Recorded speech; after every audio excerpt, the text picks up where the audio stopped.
शहरातली धावपळ, रोजचा प्रवास, मल्टीनॅशनल कंपनीतली नोकरी, स्वतःसाठी, कुटुंबासाठी वेळ न उरणं, या सगळ्यामध्ये एक क्षण असा येतोच जिथं थांबून श्वास घ्यावासा वाटतो, स्वतःला पुन्हा शोधावंसं वाटतं.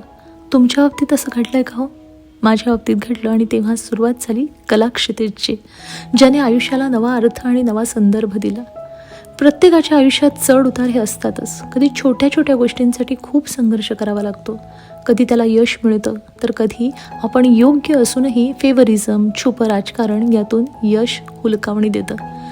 कधी जवळची माणसं जातात, कधी काही माणसं कायमची निघून जातात.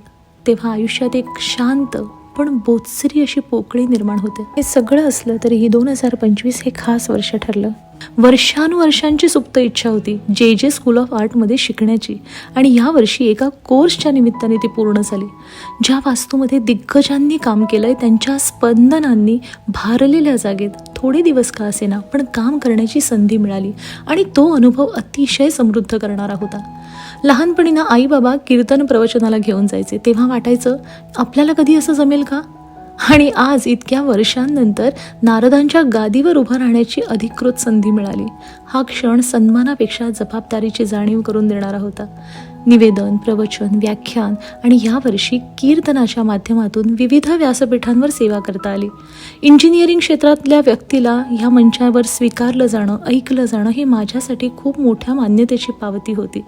कार्यक्रमानंतर लोक स्वतःहून भेटायला येणं, आपले अनुभव सांगणं, प्रेमाने आठवणीने भेटी देणं, सगळ्यांनी मन भरवून येतं. हे निर्व्याज प्रेम शब्दात मांडणं खरंच कठीण आहे. डिजिटल प्लॅटफॉर्मवरही या वर्षात भरभरून प्रतिसाद मिळाला. कविता, रेसिपी, ब्लॉग्स यांचे व्हिडिओ प्रचंड चालले. काही व्हिडिओंनी तर लाखांवर मजल मारली. काही व्हिडिओ लोकांनी डाउनलोड करून पुढे पाठवले. चॅनलला त्याचा फायदा नाही झाला तरी माझं काम लोकांपर्यंत पोहोचतंय, त्यांना आपलंच वाटतंय, याचं खूप मोठं समाधान आहे.